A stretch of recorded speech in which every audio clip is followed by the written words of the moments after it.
So that handout looks like this. My pen name is BB O'Malley. That's because my grandma's name was Margaret O'Malley, Peggy O'Malley.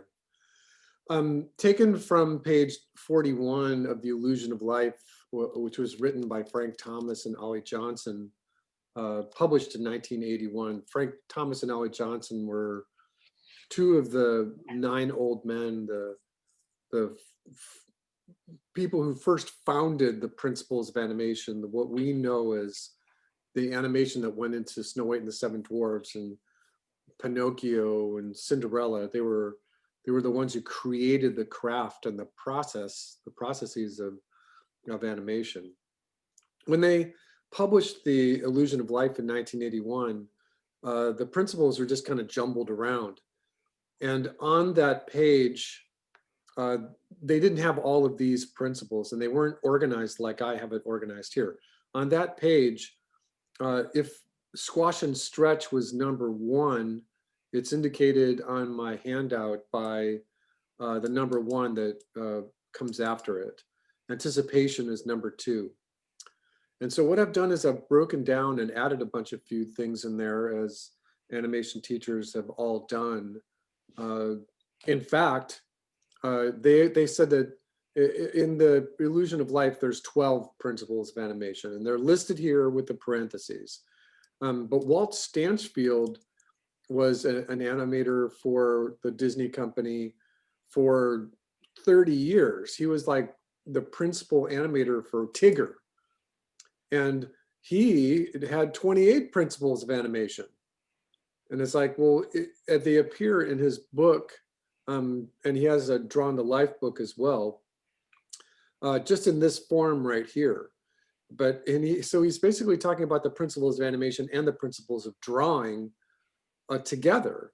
And so it was never really truly written in stone. It was published in book that these were the only 12 principles of animation.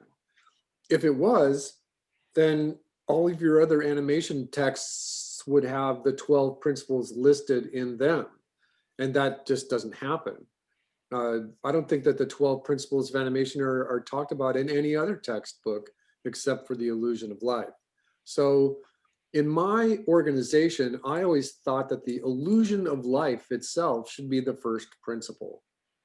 And then breaking it down into movement, contrast, story, art, stuff about camera, exaggeration can apply to many or all the other principles of animation, and then just the process itself. So when you're talking about movement or dynamics, and in my mind, I put timing first because it's the easiest to understand. If an action takes 1 second, then at 24 frames per second, at 24 FPS, that takes 24 frames. If it takes 2 seconds, then it's 48 frames. If that action takes 4 seconds, then it's 96 frames. If that action that you're doing takes 20 seconds, then multiply 20 by 24. And you get however many frames you have to deal with in that particular shot. Pacing, I put an ellipsis after timing because you never want to have all of your shots be the same kind of timing. You want to contrast with faster and slower paced movements next to each other so that it's more interesting to look at. Weight should be its own principle of animation. They talk about weight in the book all over the place. They talk about the pressure of the feet on the ground and the way you hang yourself and the way you carry yourself. And so I give it its own principle. Easing in or easing out, that's what EIOE means, or slow in, slow out. This is giving you the sense that actions don't just happen like railroad tracks, that there is variation in the movement, that some things move slower. And you'll learn about this when we get to the pendulum, just about how, well, actually you'll get a taste of it today about how things slow into a movement and then slow out of it. Everything that you have for animation has some sort of spacing. If one drawing is different from the next drawing, it will move. If drawing number 1 and drawing number 2 are the same exact drawing, it won't move. So if you space your drawings out, if you have your arm movement so that there's space between the positions of the arm, it will appear to move. In animation, almost everything moves on an arc. Almost everything. It's bad cinema to have stuff moving right towards the camera. Sometimes you do that for some sort of an effect, but for the most part, most actions happen on an arc. Most actions have an anticipation, and the anticipation is equal and opposite of the main action. So if I have my hand here and I want my hand to move that way, then I'm going to take an anticipation before I move my hand that way. And that goes with many actions. Almost any kind of action needs some sort of anticipation. Squash and stretch is decided as the first principle of animation in the illusion of life. It's just the material dynamic. If you're animating a bowling ball, it should not have any squash and stretch at all. If you're animating a balloon, there should be lots of squash and stretch. The face, the human face itself has some sort of flexibility to it. And the more cartoony you get, you can have lots of squash and stretch. Characters didn't have bones in them for the longest time. Cycling is in there because, and they would never put this on the list if you had anything to do with Disney, because they would never cycle anything. They would always do new sequence. They would always do a new pass. But many of my students, are going to get your first chance to animate anything in a game studio.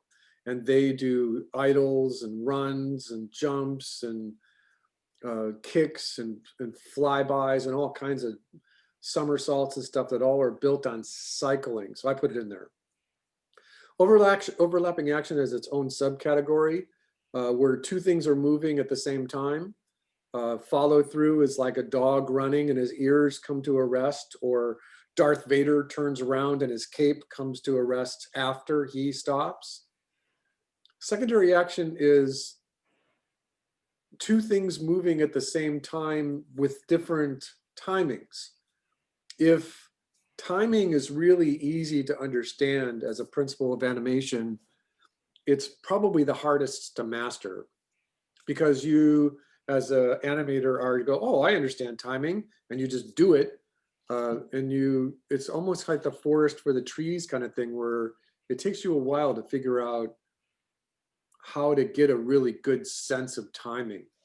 But secondary action, it's the hardest to understand, and it's very difficult to do. We will probably not even talk about secondary action again in this course. Drag is when something follows behind something that's moving. Counteraction is when two things are moving in opposite directions at the same time. Successive breaking of joints is when, like a baseball player is throwing a baseball, and the top of the arm breaks, and then the middle arm, and then the wrist, and then the fingers all have their own set of timing. So that's movement. In all of these things, for texture and expression and speed, timing, color, value, style, you should have contrast. You want to have interest in your animation. Appeal is the principle of animation noted in the book and referred to as all kinds of different things about the character design, the actual story itself, acting, the performance of the character. How many times does Bugs Bunny kiss Elmer Fudd in Wild Hare? That was outrageous. In 1941, you have a boy rabbit kissing a boy hunter at least 4 times. And nobody had a problem with that? It's like, okay. You know what I mean? So that's all the appeal, because he was just doing it to be funny. All right, art. Drawing, solid drawing means drawing 3-dimensionally. A line of action and your gesture is how every character that you ever draw has to have a line of action first. And we'll talk about that probably more when we start doing our walk cycle. You have perspective and style, and you go back to your Walt Stanchfield, and you can put all the other rules of art in this category. Direction, flow, unity, space, There's a whole bunch of things that I could have added here, but I was keeping it short. Staging is borrowed from the 1910s and 1920s, where the film industry was really gaining authority on what would work and what doesn't work in film. And one of those things is staging. Whatever the camera's looking at, that stuff has to be in the right place. A character moves from one place on the stage to another, that's screen direction. That is how your acting director is going to come out and put you through your paces on the stage. You're going to go from position A to position B to position C, and how did all the other characters work at that same time? Your audience is always a big participatory place in the camera itself. When the camera is looking at anything, it might be looking at characters that are in the foreground and characters that are in the midground and characters that are in the background. And isolationism, coined by Ken Cope, that's what KC means, is that you have all those things in the background, foreground, and background moving. Whatever's moving the fastest is the thing you are going to see. In live action, if a director says, background, lights, camera, action, everyone knows how to behave. If you have two characters that are in screen and they're talking to each other, I thought I told you to go to the zoo. I didn't want to go to the zoo. I told you to go to the store. And then you have two characters in the background that are fighting and beating each other up. Your audience will never remember what these characters are saying. Okay, everything in animation can be exaggerated. If you look at all the other principles, the timing, the weight, the easing, the arcs, almost everything can be exaggerated. So animation, exaggeration has its own category. There's a couple of different ways to animate, and in the process, pose to pose is you start at one position and go to the next. And then you go to the next and the next and the next, and you progress it. In terms of timing, that progression might be 2 or 3 seconds apart from each other. So you're setting the keys, and then you have to go and do the breakdown drawings, and then the breakdown drawings, you go from breakdown to in-betweens, and then you figure out what your movement is looking like. And so when you're doing pose to pose, you are drawing keyframes of animation that could literally be 2 seconds or 3 seconds apart from each other. And then your lead key or your key assistants and your assistant animators are going to come in behind you and fill in all the other drawings. If you're working straight ahead, you do all the drawings yourself. Stop motion is always, always, always, and forever will always be done straight ahead. You cannot do key pose animation with puppets. You always have to do it straight ahead. That's why stop motion is the hardest form of animation to do. That means you have to do all the overlapping action, all the secondary action, all the lip sync, everything, all at once, frame by frame, straight ahead. Stop motion animation is the hardest animation to do. Okay, so that's my quip about the principles of animation. Do I have any questions? Any questions, comments, complaints, conundrums, criticisms? Nothing? Crickets? I have crickets? Now you can't tell me that I explained that perfectly. What were you saying about the 24 frames per second? Like, what was the math behind it? Sure. 24 frames per second is how most animation is done, comma, still today. I am still waiting to hear if Pixar is going to interpolate their motions to 30 FPS. HD broadcast, if you're looking at just TV or any game, PlayStation 5, that's all 60 frames per second. But that's too many frames per second for an animator to handle. So game animators will animate at 30 FPS. Us 2D animators, we're going to start at a traditional 24 frames per second. If you want, I'll go all the way back to 1890. when cameras, you have the Lumiere brothers who invented the sprockets and the film and the little gates in the camera that allowed the gate to open and close so that you could record live action. Well, those cameras were hand cranked.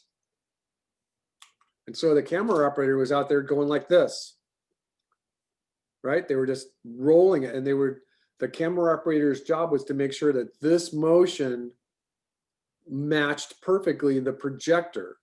You did not have batteries. At one point you did have motors that went into the cameras, and at that point the frame rate, which went from whatever, they started at the frame rates at like 18, and they realized it was a little too choppy. And so somewhere around 1905, 1908, cameras were then dedicated to 24 frames per second. And they were electric, so that means the cameras had to be plugged in. You didn't have battery operated cameras for like a long time. And from 1908 all the way until now, most of your animation is done at 24 frames per second. And if you're doing stuff for film now, if you're watching The Lord of the Rings or anything that's done for theatrical performances, that stuff is all done at 30 FPS and up converted to 60. But us animators learn everything at 24 FPS, frames per second. Is that only in the US or like? That's world. Well, no, it's not. It's not worldwide. Because Europe and In Japan, like, no, Japan's still 24. they work on PAL, which is Yeah, it's phased 23. alternating line. Yeah, And Europe does PAL too. That was a 25 FPS. I thought it was 23. No, it's 25 FPS. But they have all been up converted to HD TV, and they're either animating at 30 on threes, which is only 3 drawings or 10 drawings per second instead of 12. It depends on the studio, and it depends on whether you're doing stuff for film. The Studio Ghibli, Miyazaki, animates on threes. So he animates one drawing lasts for 3 shots. And if you're looking at any of your London studios or European studios, they used to animate on PAL, which again, phase alternating line, 25 frames per second. They would mix it up, 2s, 3s, 4s. When you're animating on 2s, you animate one drawing and the camera records it twice. That's what on 2s means. So if I say that we're animating at 24 FPS, we're only doing 12 drawings per second. Each drawing is shot by the camera twice. If I say that we're at 24 FPS and we're on 3s, that means the camera sees each one of those drawings for 3 frames, and 24 divided by 3 is 8. 8. So you're only doing 8 drawings per second. If you're animating on 4s, this is a pop quiz. 24 divided by 4. 6. That means you're only drawing 6 drawings per second. And the animation starts to look really choppy. If you're animating on 12s, that means you only have 2 drawings per second. And the animation is very choppy. So the more drawings per second that you have, if you have full on 24 frames on 1s, then the animation is going to be very smooth. Does everyone understand? At least a little bit.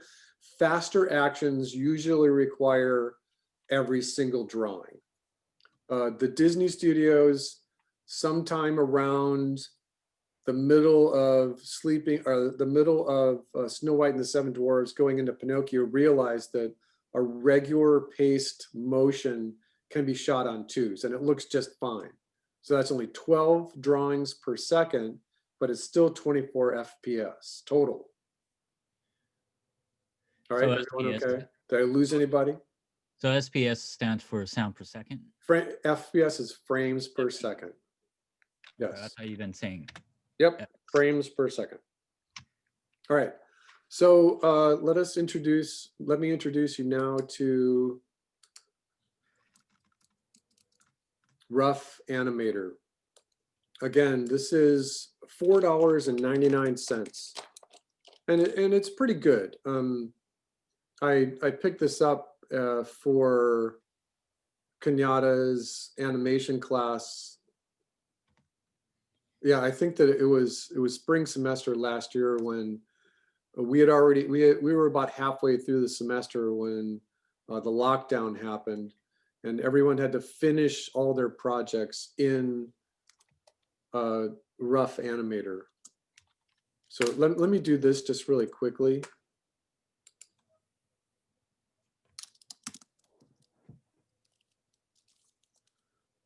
So this is what the website looks like.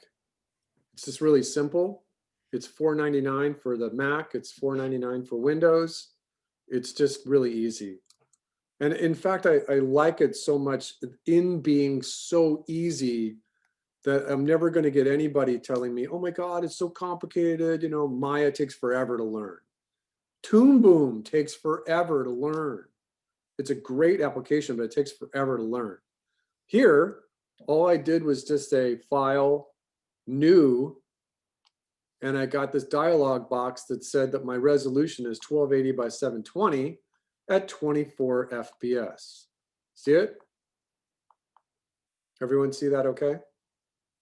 So 1280 by 720 is HD ratio. And so just really quickly, what I'd like to do is show everybody. There's my calculator.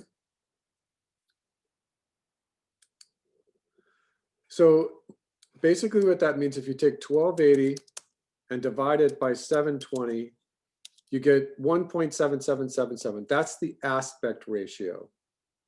Has anyone ever seen that before? No? So if you had 1080, Yeah, I have. I'm sorry, if you have 1920 by 1080, that's the same ratio, right? So when we get to the point when we're doing our storyboards, if I say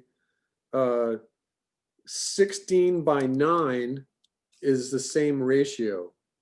You see the number 1.7777?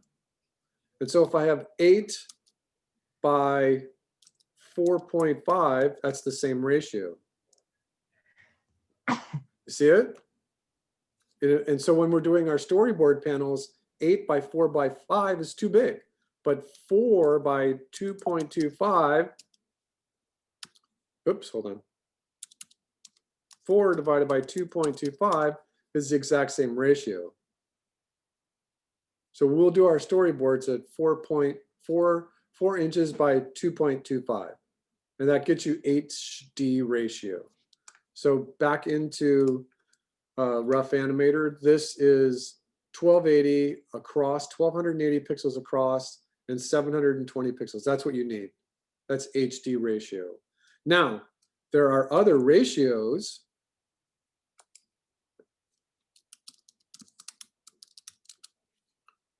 There's a whole bunch of them out there.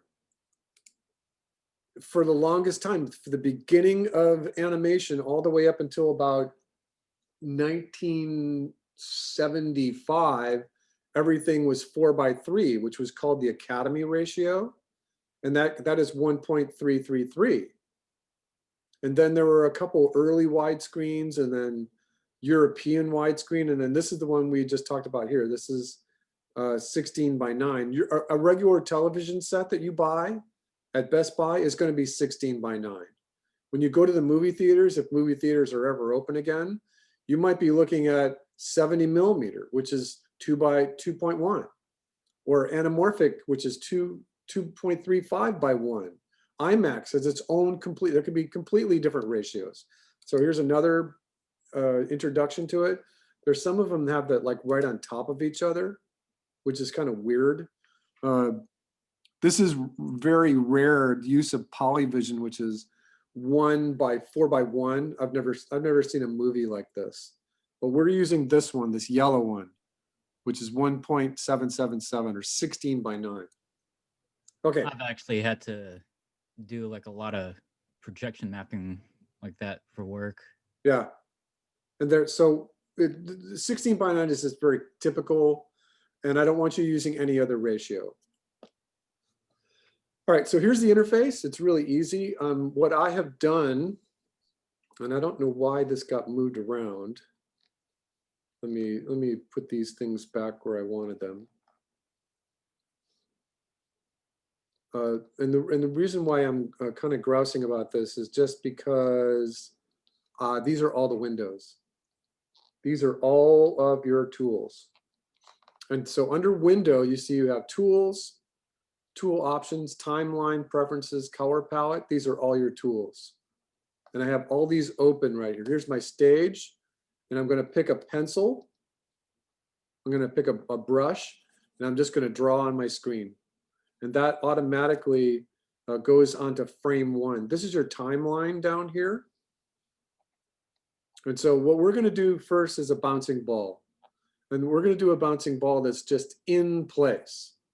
And so what I'm going to do is I'm just going to, let me pick a better color. Hold on a second. I'm going to pick a light blue because that's a typical animator's color for rough.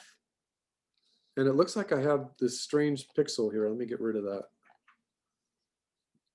So, and I don't think there's any keyboard shortcuts for these tools. You have to click on it. So I'm going to draw a ball right about here. I'm just going to start it like right there. And there are layers, so you can add layers, you can have levels and stuff, but I'm just going to keep everything simple for right now. This is my ball. What I'm going to do is I'm going to put a crosshair in the middle of this ball.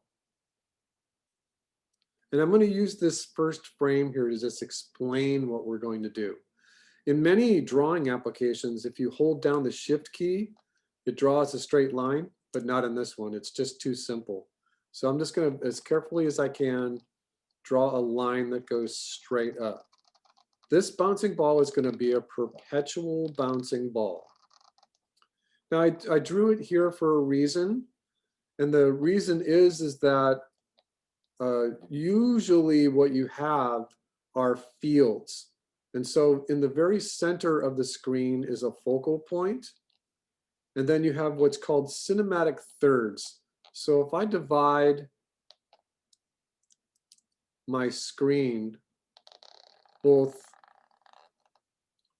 horizontally and vertically into thirds,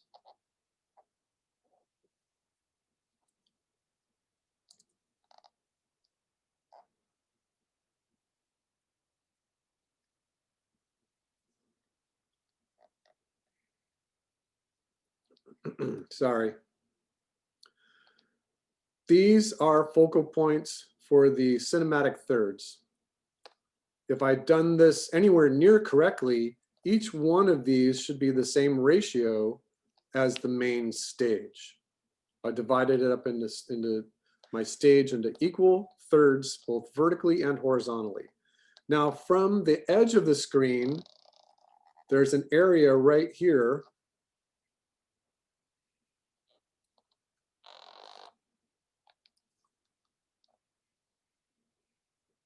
and this area is called action safe. You do not want to have any action outside of this rectangle. It's just bad cinema.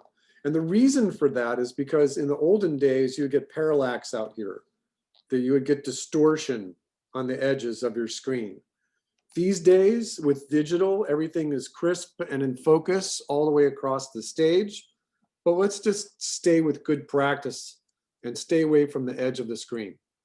So that's called action safe. And then another field in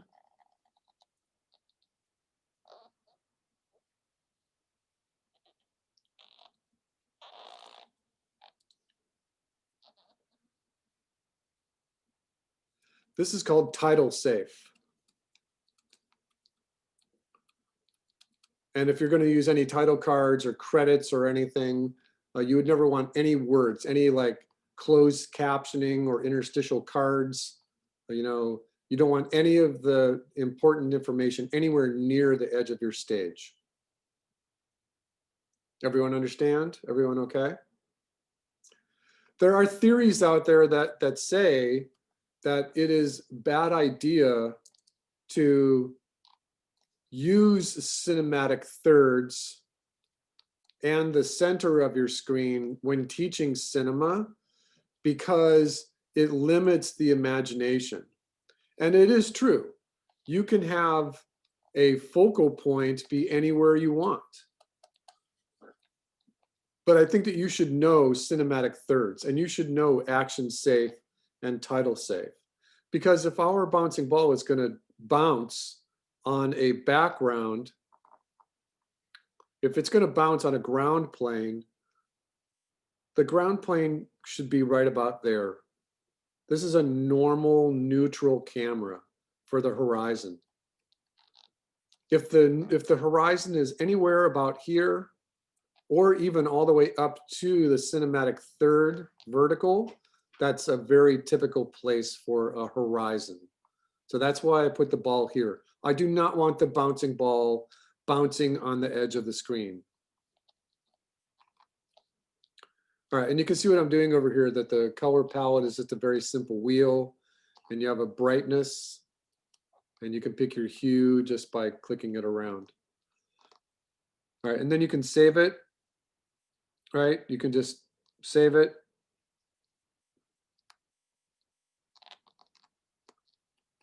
I forget how you save it.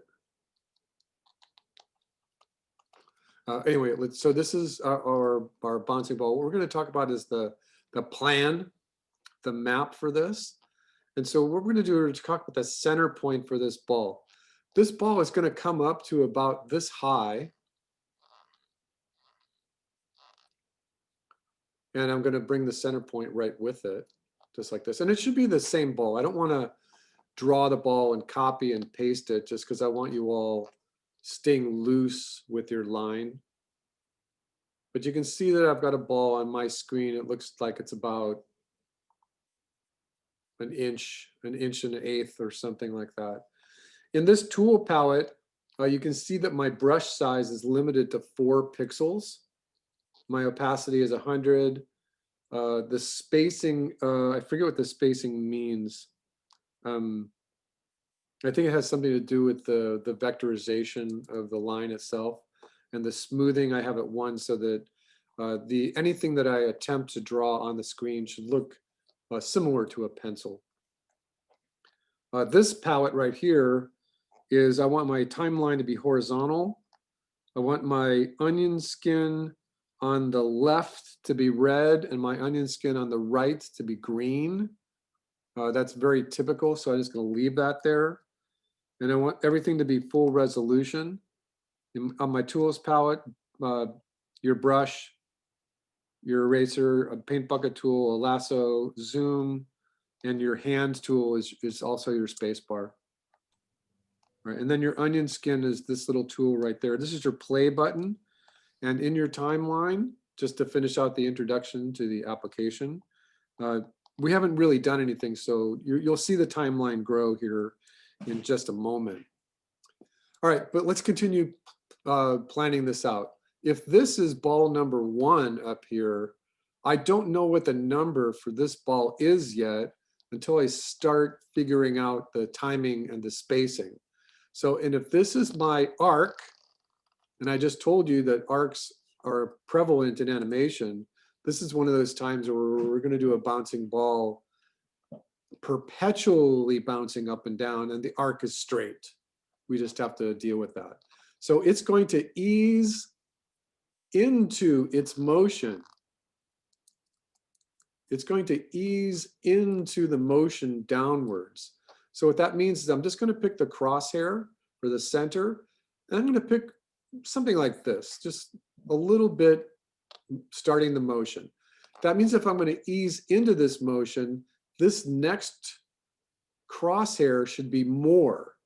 It's gaining momentum. It's accelerating, going downwards. So I look at this distance, I copy it, and I add a little more. Now I'm going to look at this distance, and I'm going to copy it and add a little bit more. That's probably too much. Right about there. Then I'm going to look at this distance that I just created, and I'm going to copy it and add just a little bit more. That's the crosshair right there. Same thing with this one. I'm going to look at that distance and copy it and add just a little bit more acceleration. Now I'm going to look over here because I want this to match. I don't want to get into any kind of spacing trouble. So I'm going to put the next ball about right here, just about like that. And then I'm going to put the next one. I'm going to add a little bit. And this is going to work out good because what happens here is that this distance is too short. It interrupts it. That's okay. The ground plane is allowed to be wherever it wants. We're just going to have to add the squash and stretch to that. So you can see that this is easing into and accelerating its motion. All right, everyone okay? Questions? Okay, so now what we can do is we're going to know that this is going to be on twos. This is a regular motion, so this is going to be on twos. And if I want to plan this out, I can just say this is 1, 3, 5, 7, 9, 11, 13, 15, and 17. But then the ball has to bounce back upwards again. And using the same basic timing going up, now we're going to ease, well, no, we're not going to do that. We're going to ease out of that motion going upwards. So as the ball comes up, it decelerates. And so we can use the same positions, but we have to renumber them. So 17 is going to end up being our squash position. And then we're going to use the same position as 15 to be, and I'm going to change the color here, to be 19, and then going upwards on twos. 21, 23, 25, 27, 29, 31.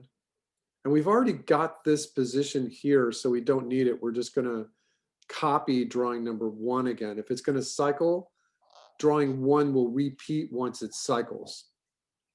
So what this means is that we've got 1, 2, 3, 4, 5, 6, 7, 8, 9, 10, 11, 12, 13, 14, 15, 16 drawings to do. So this whole perpetual bouncing ball is going to be 16 total drawings. All right, so now what I'm going to do down here is I'm going to add another, I'm going to say I want this to be on twos. So I just changed this duration here to twos, and I'm going to add another drawing after my original drawing. And so what I'm going to do now is turn my onion skin on, and everything turns red, because that's what we said, that the onion skin was red before and it'll be green afterwards. So now what I'm going to do is I'm going to take my blue color again, and I'm just going to copy drawing number 1, the ball number 1.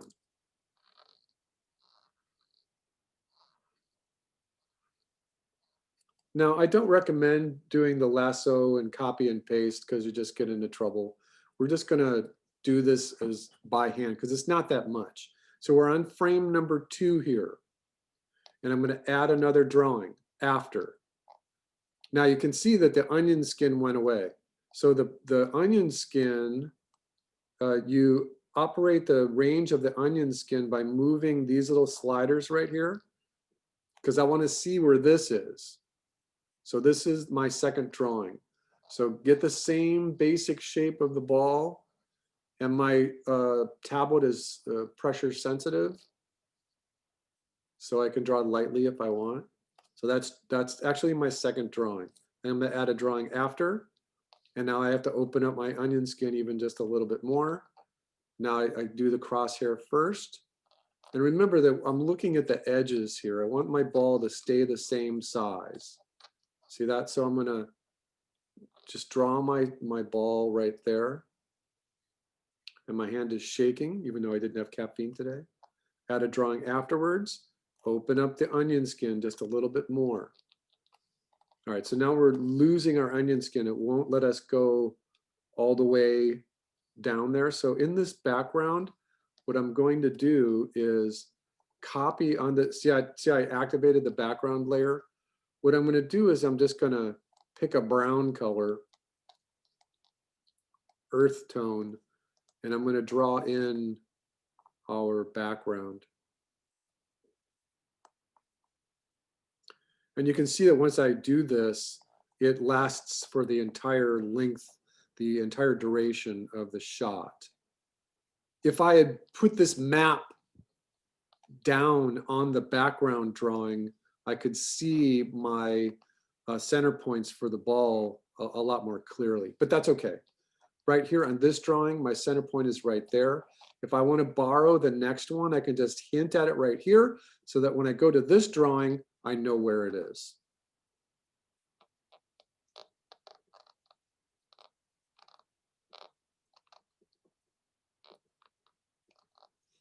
All right, same thing. I'm going to go backwards and just borrow this point and this point and this point so that we can get it an accurate. All right, so now I'm going to add another drawing after, and I can see that the next drawing is right here. And again, I'm just going to do a recopy of these little points so that they follow through. In the onion skin, I'm just going to sketch this around it. Okay, I'm going to add a drawing after. We're doing this one now, so I'm going to borrow these points just so that they carry through.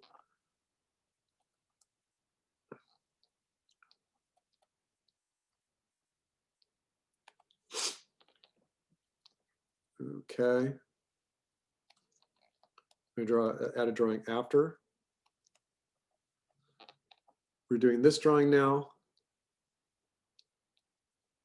Once you get to about here, your hand will remember what the basic size and shape of the ball needs to be. Add a drawing after. So now we're doing this drawing, and you can see that the ball is accelerating. It's getting faster. All right, then the ground interrupts it.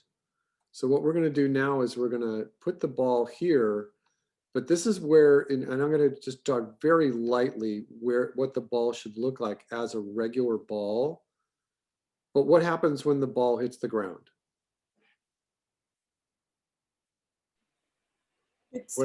Presses. Pushes. It squashes.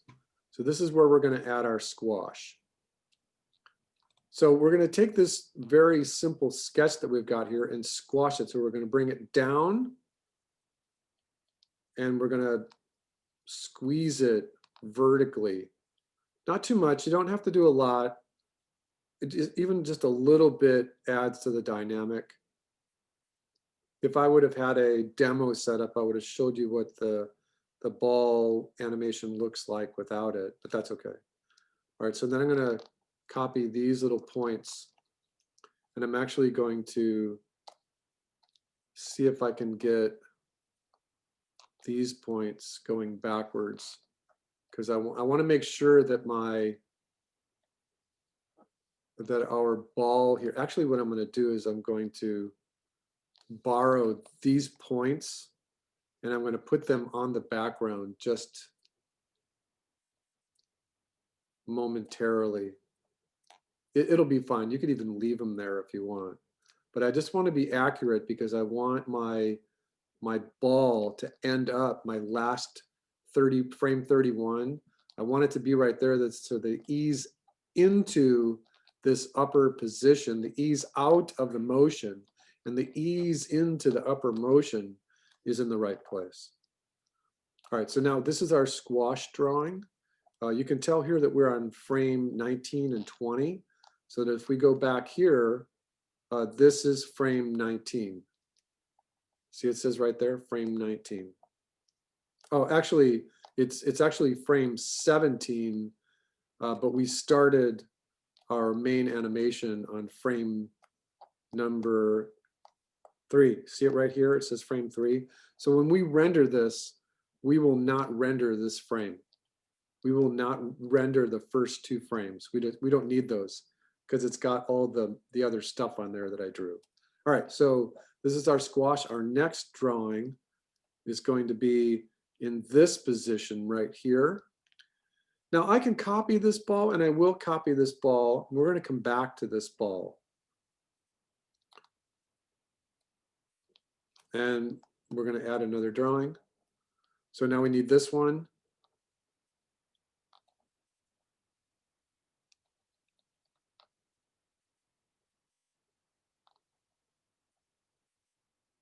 Just keep it loose.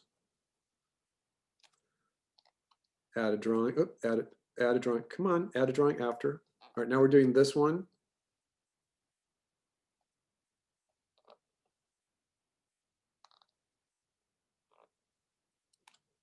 Add a drawing after.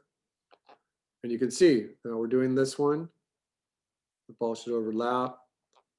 My hand is remembering how big my ball is. All right, add a drawing after. Doing this one.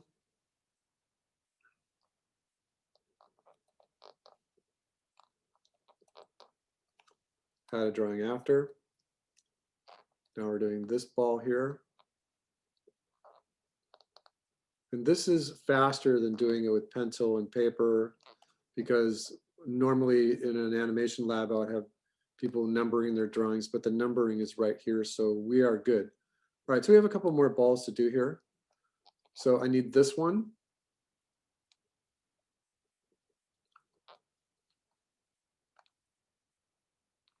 All right, and I'm going to go back to the very beginning, and I'm going to check this. So I'm going to click my mouse right here, and that is drawing number one. So drawing number one is right here, because we're not going to play these first two frames. And so I'm going to take my mouse and I'm going to click all the way out here that ball is in the right position. And if I click on this frame, you can see it actually begin to animate up just a little bit. So what I'm going to do is I'm going to go to my playback, and let me remember playback range. So in this little key here, if we were to just say play, you can see that it's going to show me my map for 2 extra frames. So I'm going to hit stop, and I'm going to say I want to start on frame 3. So it's going to go from frame 3 to frame 33, 34. Now I'm going to hit play. All right, so that's kind of what the ball should look like. And that's perpetual bouncing ball. It is easing out of this upper position, and it's got a squash on the bottom. All right, so let's start at frame number 1. Now what I'm going to do is I'm going to pick a little darker of a color because I want to do just kind of like a tie down of this ball. This is our ball number 1.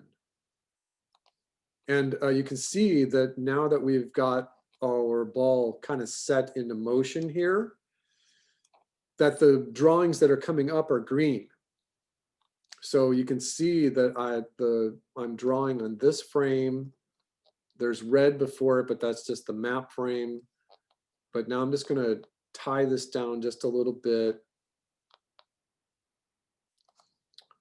And I'm going to just add a couple more pixels just so that it reads a little darker, a little heavier. And there's another reason why I'm doing this. And one of the other reasons is that it looks like I changed my color from the blue to that more browny color, which is fine. All right, and then I'm going to go to this one. And this ball it's starting to move faster, so the spacing is more.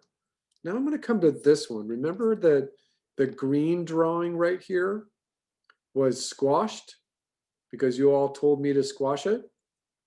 Well, what about the squash and stretch part of that principle of animation? Now it's kind of inconceivable that a bouncing ball who's only bouncing 8 or 10 inches is going to really stretch that much, because the air resistance can't possibly be that much. What we're going to do is we're just going to take our erasing tool and we're just going to lightly erase this ball so I can just barely see it. I'm just lightly erasing it. Let's add a little stretch to this ball just to see what that dynamic looks like.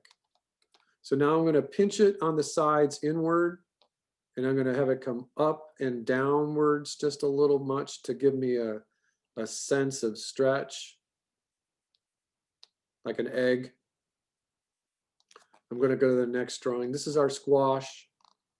That's fine. It's already got that dark color. Now this one, if this squash, stretch, squash, there should probably be a little stretch in this one too. So I'm going to erase just lightly, and I'm going to go back to my pencil, and I'm going to pinch it again. I'm going to upwards position, downwards position, pinch it inwards just a little bit, more like an egg shape.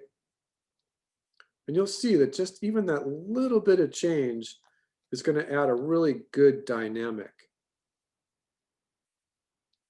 All right, so let's continue. And let me see if there's a shortcut for this. Yes, there is a keyboard shortcut for this. It's the greater than and less than signs on the keyboard right next to the letter M. So now I can just go a little faster. I can go through here, and I can hit the greater than sign. I could go to the next frame and the next frame. So it does it frame by frame on ones. I don't know if there's a keyboard shortcut for going to keys, but that's okay. This is good enough. All right, so then we have two more to kind of tie down a little bit. And we're still locked in for playing from 3 to 34. Hit play. Now you can see that that little dynamic is a lot more visible. You can see stretch, squash, stretch, stretch, stretch, squash, stretch.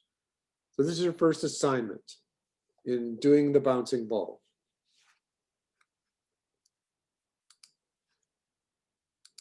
I'm going to do. Now what I'm going to do is start a new project. So I'm going to save this. And this is already on my desktop as day 1. So it's just going to be there. So I'm going to give a new file. Again, it comes up default at 1280 by 720 at 24 FPS. You want to be sharing your screen right now? Oh, yes, I do. Sorry. Okay.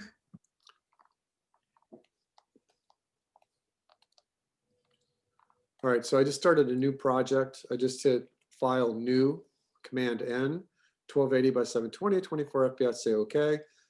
And I think, yeah, so that other project back there is saved. I can just put it away.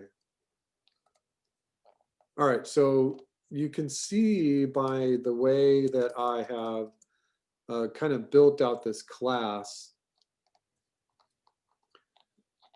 Man, and I spent forever trying to figure out how to edit this opening window here.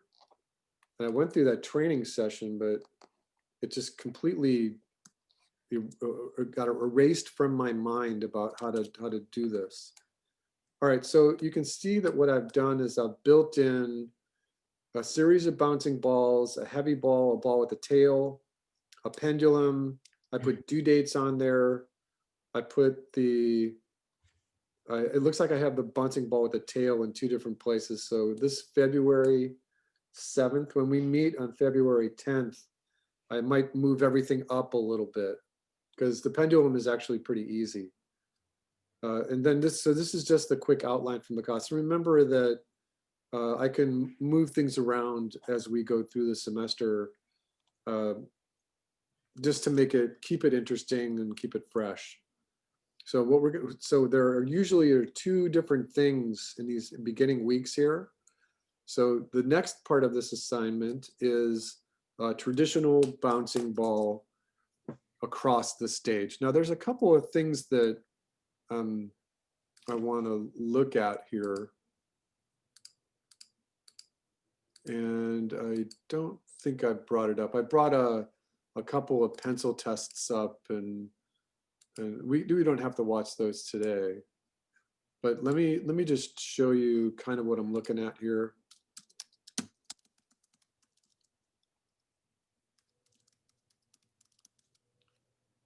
And my computer knows I always look for the same kind of things anyway. So I'm going to switch this to images, and we're going to just look at this.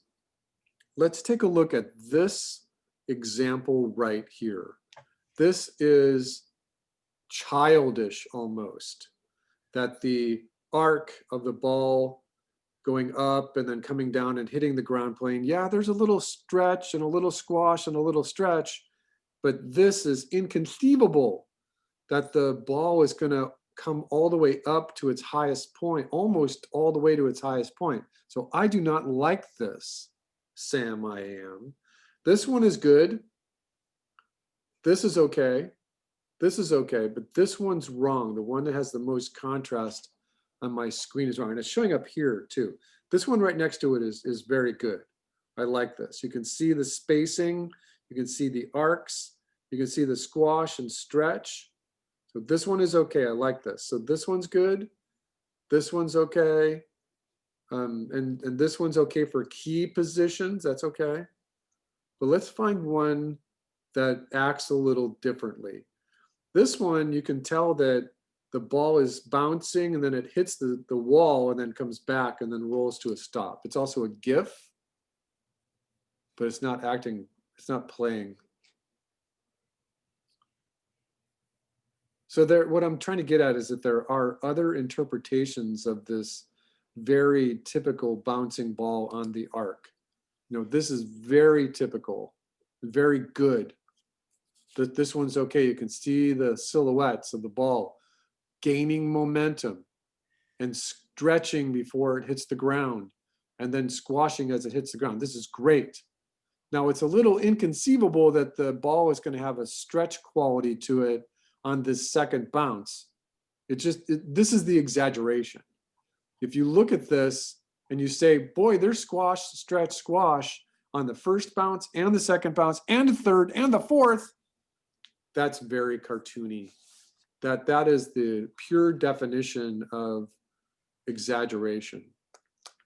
All right, so let us look at the very first one.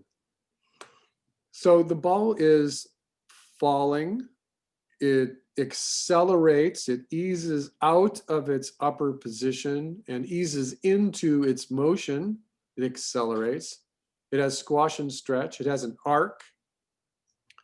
It bounces again for it bounces for the first time and reaches its height. So we're analyzing this, we're critiquing this. If this ball right here, can you see my mouse?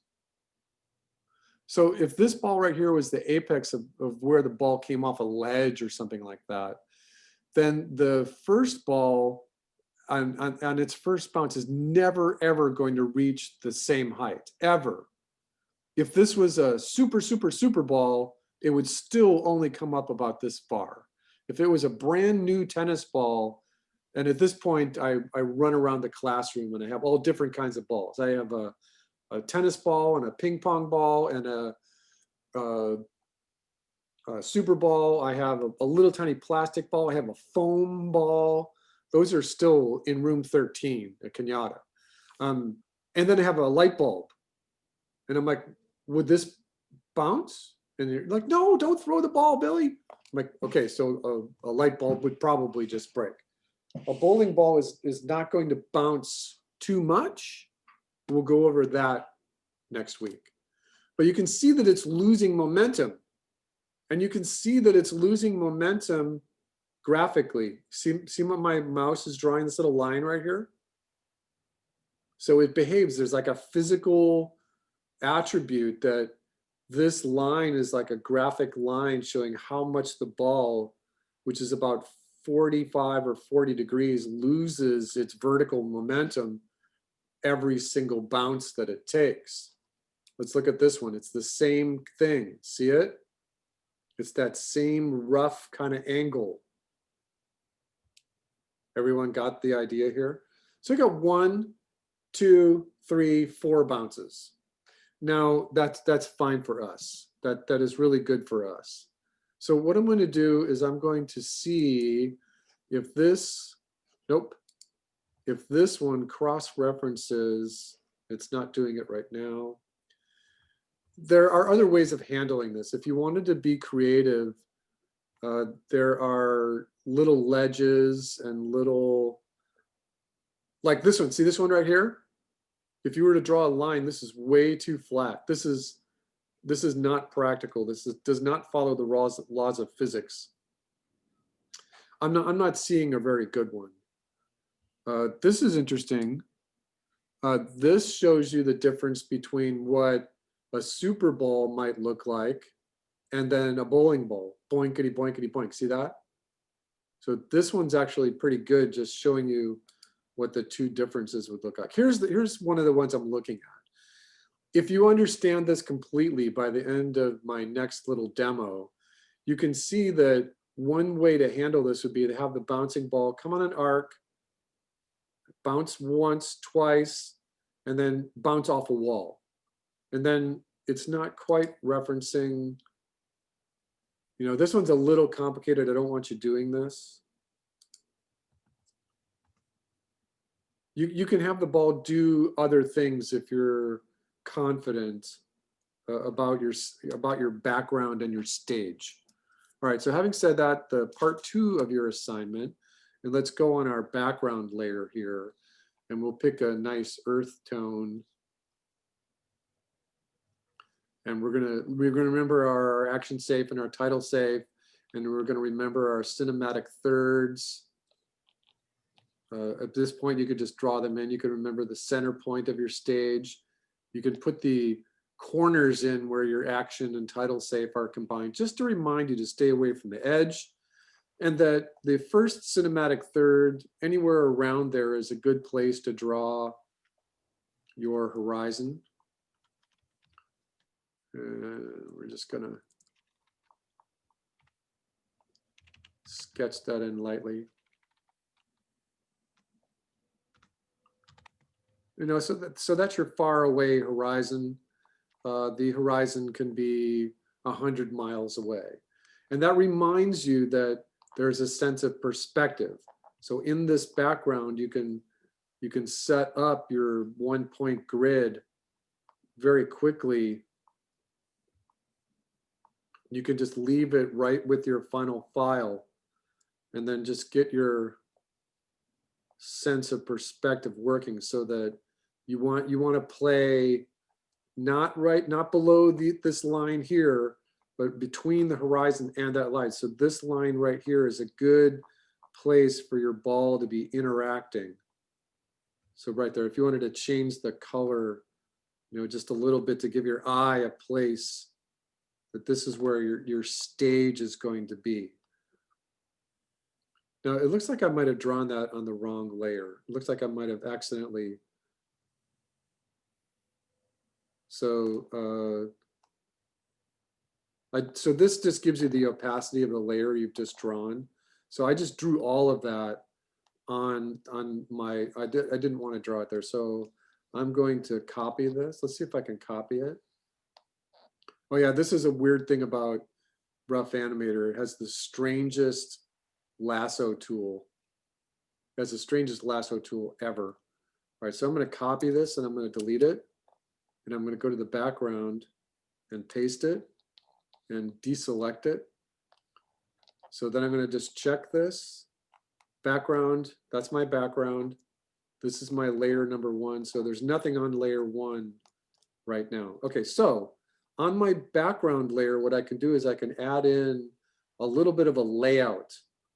And this is something that you can do if you want. This kind of makes sense that maybe the ball is going to come in from off stage. Maybe there's like a little ramp here. So I'm on the background layer and I'm just going to draw like a little ramp. That's the thing that's going to launch the ball. And you can draw all kinds of machinery in here if you want. But kind of like it was a carnival. It doesn't matter. All right, so on drawing number 1, this is my active layer. I don't want my ball to come in right away. You know, one of the theories in film is that your eye needs a moment or 2 or 3 to react to what's happening on the stage. So in this drawing number 1 right here, I'm just going to say this is going to last for 2. We're going to draw on 2s. So I'm going to say add a drawing after this. And I'm going to say add another drawing after this. And I'm going to say add another drawing after this. I'm on frames 7 and 8 right now. 1, 2, 3, 4, 5, 6, 7, and 8. And I haven't done any animation yet. This is a good thing because your eye isn't going to see what's happening in your animation until frame 8 anyway.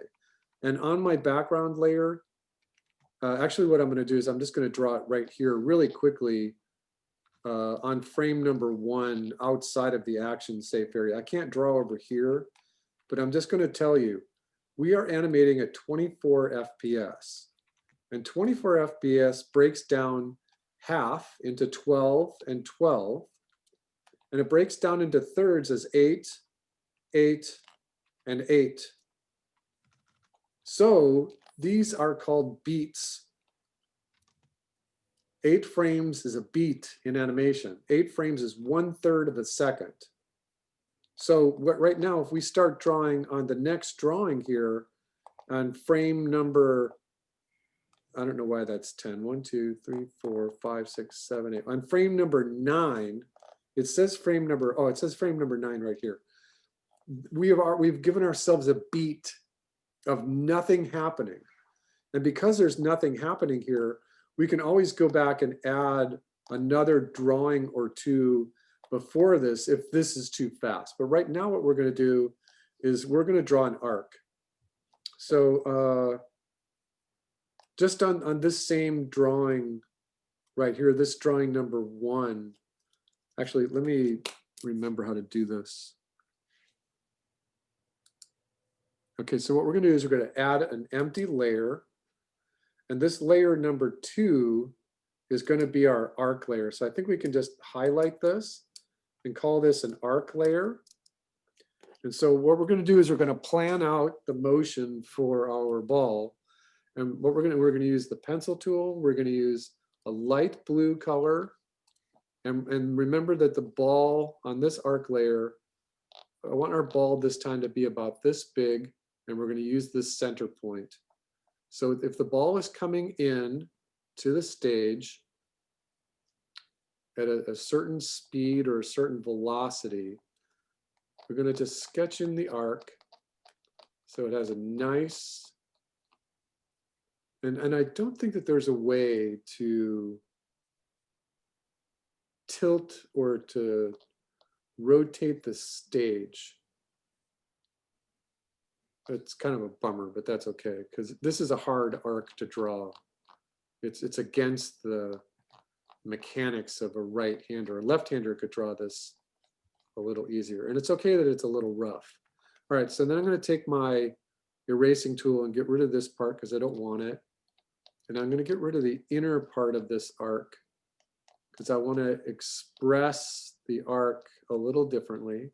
I want to make sure that it's got a nice outside curve to it, and then it's going to hit the ground right here. All right, so this is the upper limit. And so basically, if I were in class, I would show you that a typical tennis ball, this is half. This is about half the distance. A typical brand new tennis ball is going to come up about this high. And so the other thing that we're going to take into account is this horizontal momentum. And there's no way, so this is half of the momentum. So there's no way that this next bounce place is going to be about here. If we go back and look at this, let's pick the one that we liked. You can see that there's a great distance here and then it decreases. So we'll just do this one by eye. So this is half. And we're gonna just pick a hit point about right here, and then this is half, and this is the best way to get this arc. Take this perpendicular to the ground plane, and where it intersects, that's the high point. 9:30. Right, and then I'm going to draw the arc this way. What time were you over? Like 8:30. And then I'm going to mirror that arc this way. All right, and then this is my next hit point. And then this is half. So half comes about right here. Here's half between these 2 points, perpendicular line. And up.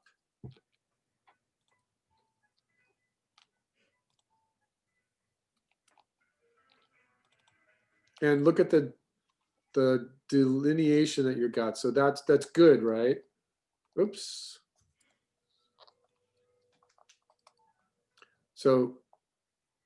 So that's good. So that gives you a good directive. So that's your next bounce. And your next bounce. And at this point in any of my other classes, I would always like be worried that you all would be going through too much paper, that you would be wasting an enormous amount of paper. But here, we're going to just go ahead and do, this is our first bounce, second, third, fourth, fifth, sixth. And at that point, you can do a seventh and then have it roll off the screen. So you could just have it roll off the screen. All right, so you see what we've done here, everybody? On our background, we can darken in this horizon a little bit so that I would just buy it. it behaves properly. And it's got contrasts to the little perspective grid that we drew. In level 1, we don't have anything on level 1, but in our arc layer, we can always just turn this off if we need to. And that's why I kind of like this tool, because it's really easy to master. In fact, there are theories out there. Steve Jobs was one who helped perpetuate this theory that the best thing that you could ever do in design is to have a tool that is intuitive and it's very easy to master. When you got your cell phone, did it have an operating manual with your cell phone? You know, some of that stuff is just practically easy.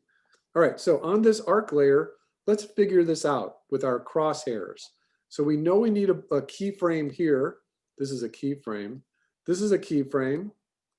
This is a keyframe. All of these hit points and upper positions are keyframes. Again, I'm drawing on the arc, so I can always just turn this off. So this is a keyframe. This is a keyframe, and so on and so forth. So this position here, we want it to ease into this position. So I want the crosshair for that ball to be here, and I want another one right here. So then we're going to ease out of this upper keyframe position. And at this point, I can just draw little dots. It might be easier to draw little dots. So I want it to accelerate.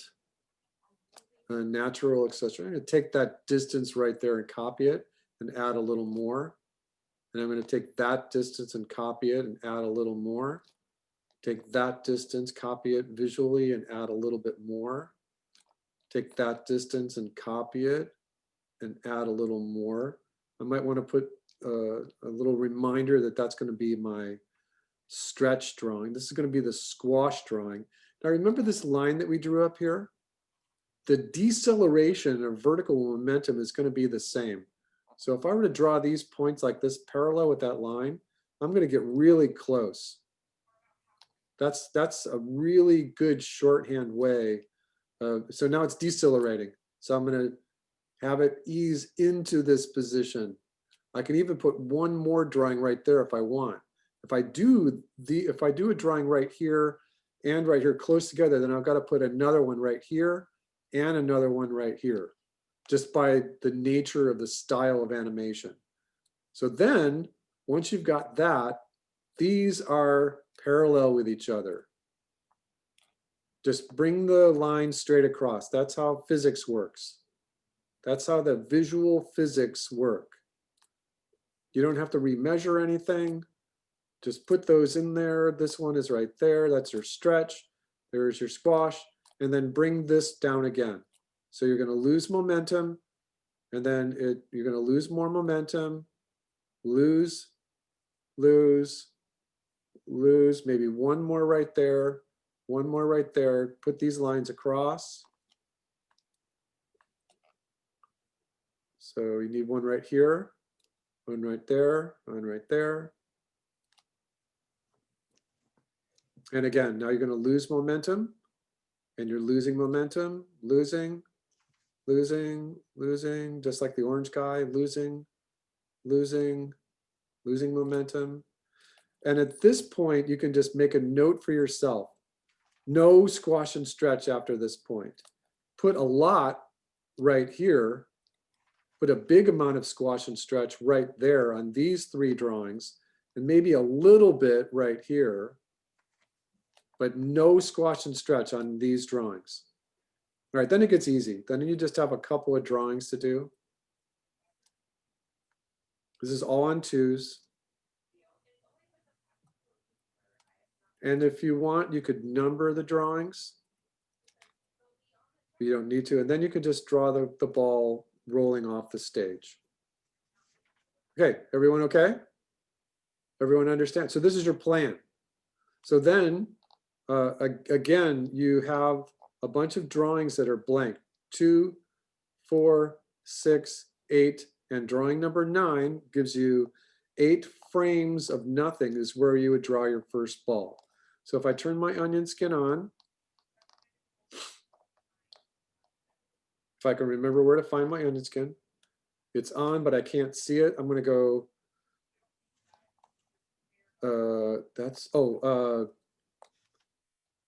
you have to add your arc layer. So arc layer,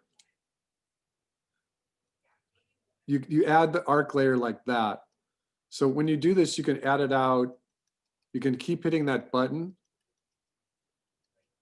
and until you don't need it anymore. So now on your drawing layer, and in a different color now, so we'll pick like green so that we can, actually don't pick green because you want to pick something different from red and green. So pick your blue again. Pick a light blue so it reads. This is your first drawing, which is right here. So that's it's a 3/4 inch ball. So then you're going to add a drawing after, and you're on 2s, right? 2 frames here. All right, so then this is your next ball.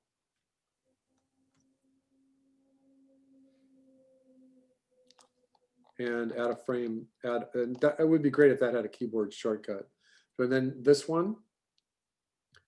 So one thing that you could do here, if you really were being picky about this, is you could go back to your arc layer and pick like a yellow color and draw in a guide for yourself so that the thickness of the ball doesn't change.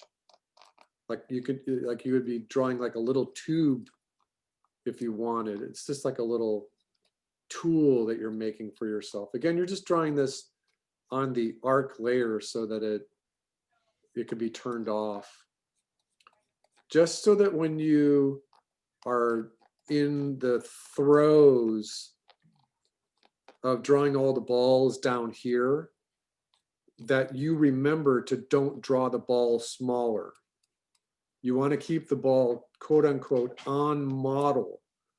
You want to make sure that the ball is going to be the same thickness. It's not going to go off into perspective.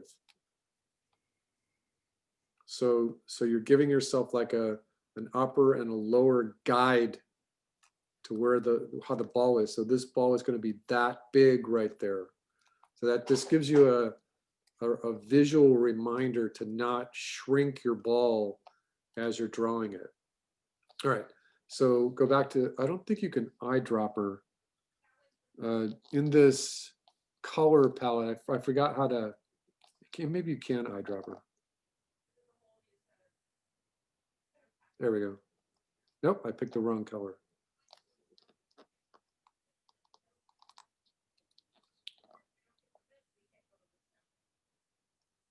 Yep, that one's okay. So let's go here. We draw this ball already. Okay, so not drawing number 4. So this ball is the it's next to the. It looks like I didn't get the right color.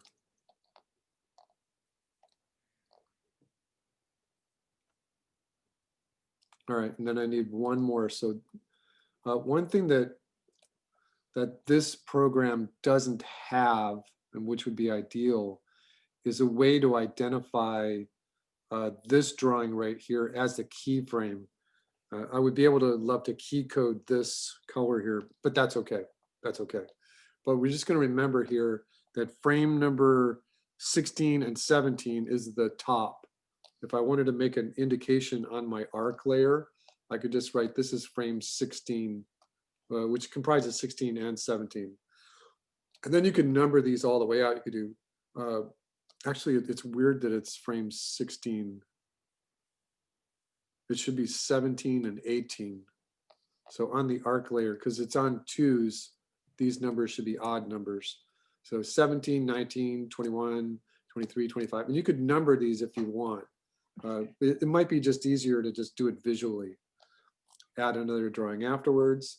Let me see if there's a keyboard shortcut for that. Yep.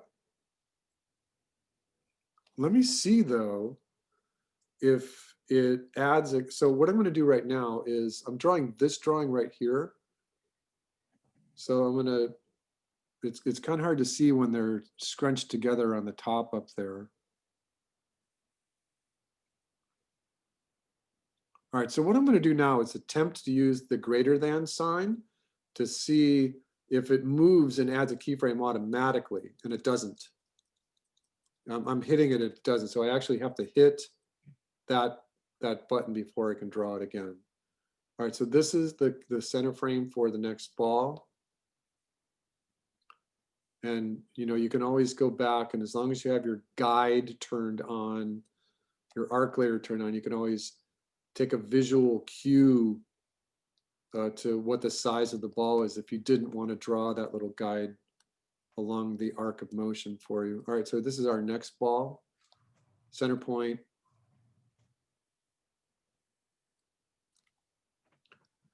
Next one. This is our one here.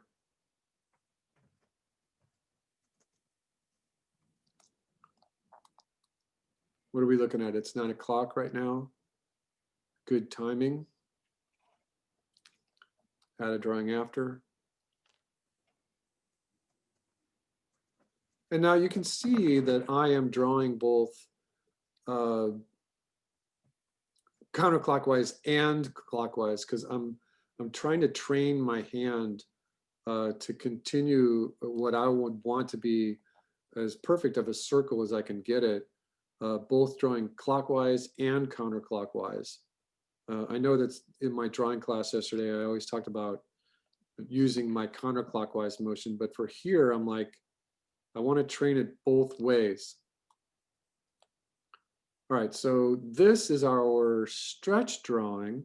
So I'm just going to kind of do that one lightly so I know where the main drawing is, and then I'm going to stretch it. I'm going to stretch it. I'm going to make it thinner and taller. All right, and then we come to the next one. Now this is our squash drawing. So stay on the center point, draw the ball first, and then squash it. What is your point? I'm doing my homework. And like I said, it's a bit of a cartoon exaggeration to stretch the next drawing, but go ahead and do it anyway. Remember, it's not going to be exactly the same position. It's losing momentum a little bit.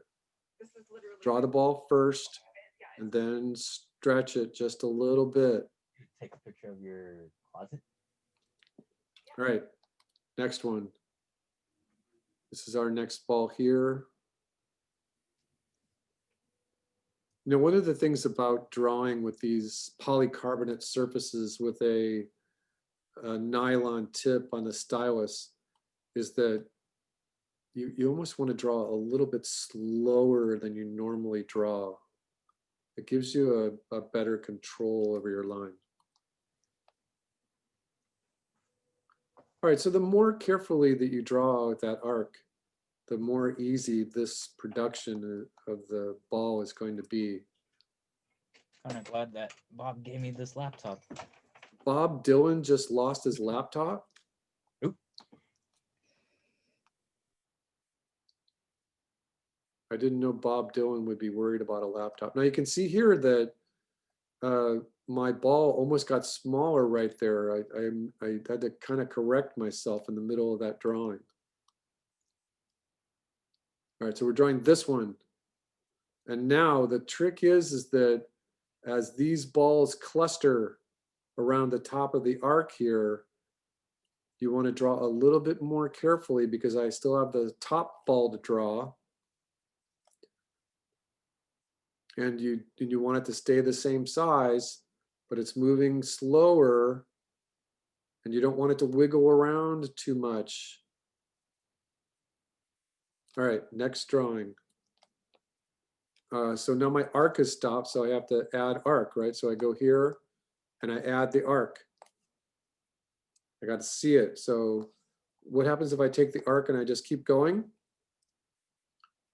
So it's going out there, and I'm going to have to zoom into my timeline. And oh, here's my timeline zoom right here. Right? I don't know why it's not here, but that's okay. We can deal with that. So I can just keep adding all these frames. I know I'm going to need a bunch more. So I can just add them right there. I'm drawing on this layer, correct? Make sure you're drawing on the correct layer.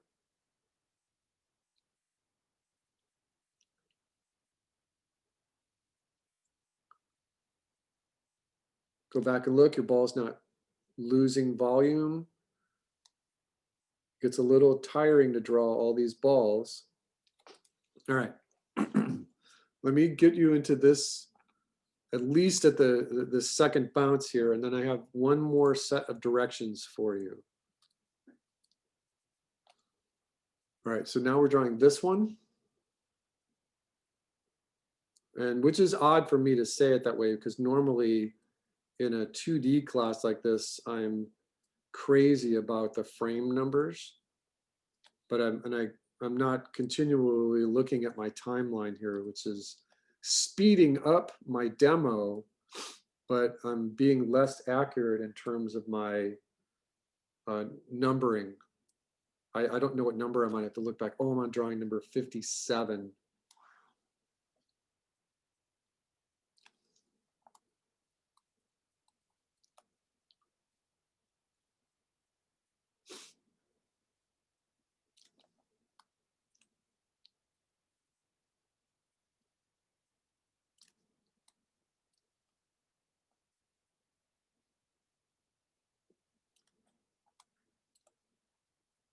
All right, this is my stretch drawing. So draw just lightly here and then stretch it.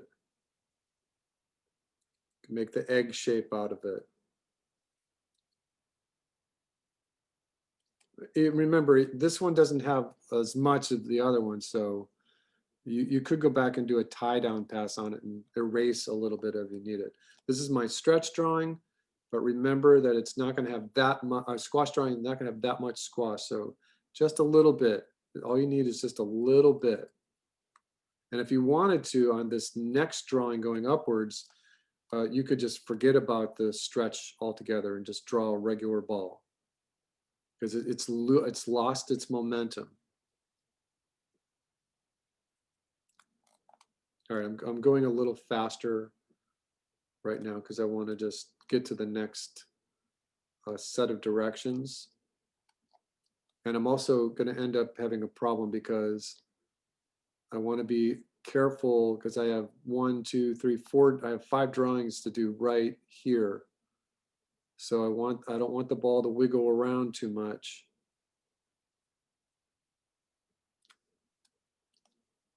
This is my top drawing.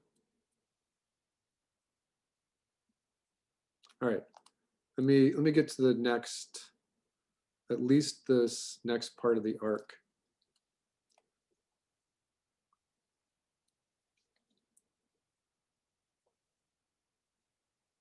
All right, let's just play what we've got there. We're going to go from frame 1. We're going to go from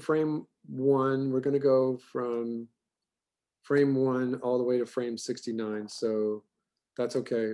Our duration playback is from 1 to 89. So we're just going to play it.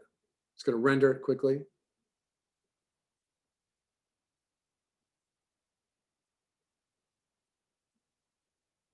All right, so that's roughly what I would like from you for next week. If you see that, so I want to be really precise about this. Like, let's just play this one more time. It's looking a little sluggish.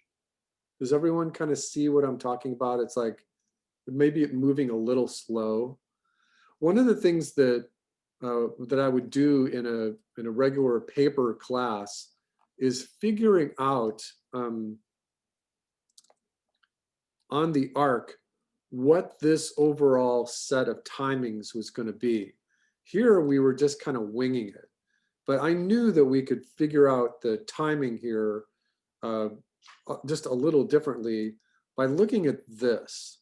And so when I'm in my playback, I'm going to say, use my advanced key, which is the greater than sign, and I'm going to go to this drawing right here. As soon as the spacing gets a little far apart from each other, I might want to play this on ones, right? Or because if I hit minus here, if I go like this, now that drawing is on ones. Now I'm going to take it back up again because I have an intuition that if I put this drawing on ones, so I'm going to take this one to ones, and I'm going to take this drawing to ones, and then the squash drawing to ones as well. Now I've done 1, 2, 3. So that means I got to take these two drawings right here to ones as well. So this will speed it up. So I'm going to go to the next drawing. I'm talking about this drawing right here. I'm going to take it to ones. So this, the drawing right before the stretch, the squash, the stretch, and this drawing are all on ones. Pay attention to what the actual pacing looks like now that I've done that. See how fast it looks? Let's look at it again. Whoa, that's like too fast. So let's stop this and put one more frame back here. And on this one, let's give this one frame backwards. So now I only have the stretch, squash, stretch drawings on ones. Everyone see that? All right, let's see what that looks like. That looks much better. So let's do the next one.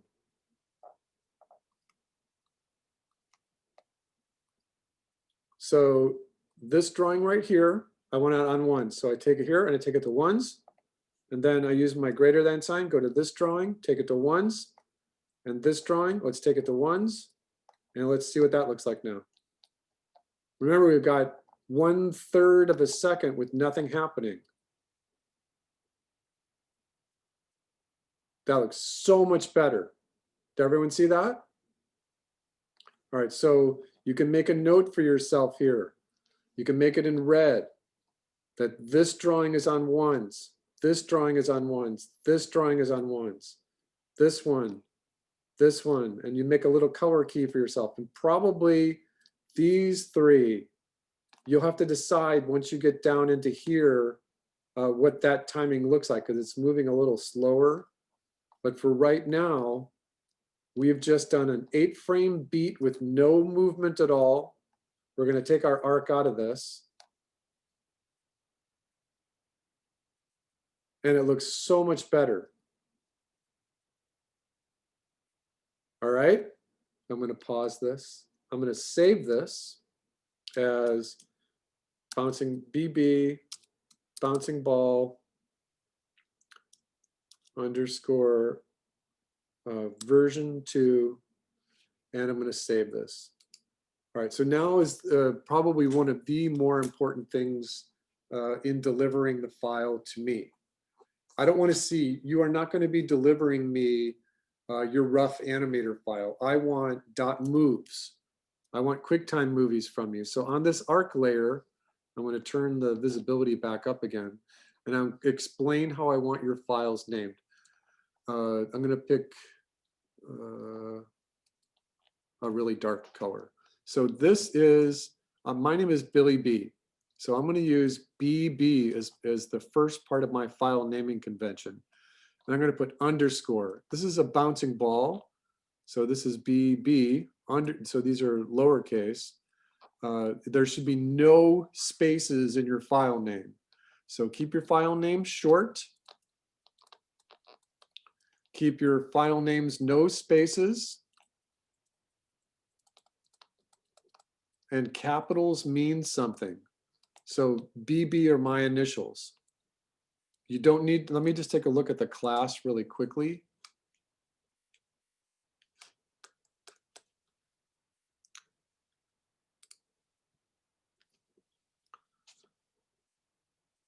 So what I'm looking for are anyone that has the same initials.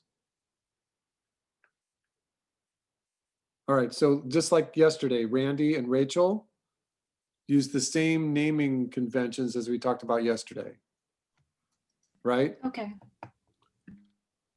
All right, so back to our instructions here. This is Billy B, bouncing ball, and I'm not going to use it. I could use an underscore if I want, but I don't think I need to. Let's just use V. No, let's do bouncing ball. This is number 2. So this is bouncing ball 2. The other one that we did, it would be Billy B. The perpetual bouncing ball would be Billy B, bouncing ball 1, and then version A dot MOV. This file we were working on right here would be Billy B bouncing ball 2 version A dot MOV. Now, when I say short, I'm talking 10 characters tops. So let's count. 1, 2, 3, 4, 5, 6, 7, 8. That's great. So you're following the rules. Short file names, no spaces, capitals mean something. And start with your initials. You do not need to put your whole name in here. Once you get out into the industry, whether it's animation or game or advertising, whatever, you'll learn right away that companies have their own way of naming files. And so this is just training you to get used to directions for naming files. And so this is a good example for any file that would be named for this class. So once you do that, you hit File, Export QuickTime Movie. You see that? And then you're going to get a dialog box. So this is already picking up what I called Billy B bouncing ball version 2. So I want to change that just a little bit. This is 2, number 2, version A. You don't have to put the dot move and just say, it's going to go to the desktop, say save. And then you have opening with QuickTime Movie. Oops. And then you can play it. And so this is what I want delivered to the canvas, our QuickTime movies. Now I know that some of you don't have QuickTime on your PCs. You should. And if you don't, you can go get a free version of the QuickTime application. You can try it. It's recognizing here, I don't want a GIF or a ping. This may end up, if you have a PC, giving you a prompt for a VLC file. And I should be able to play VLC files with my QuickTime player. We'll find out next week. We'll find out next week. All right, let me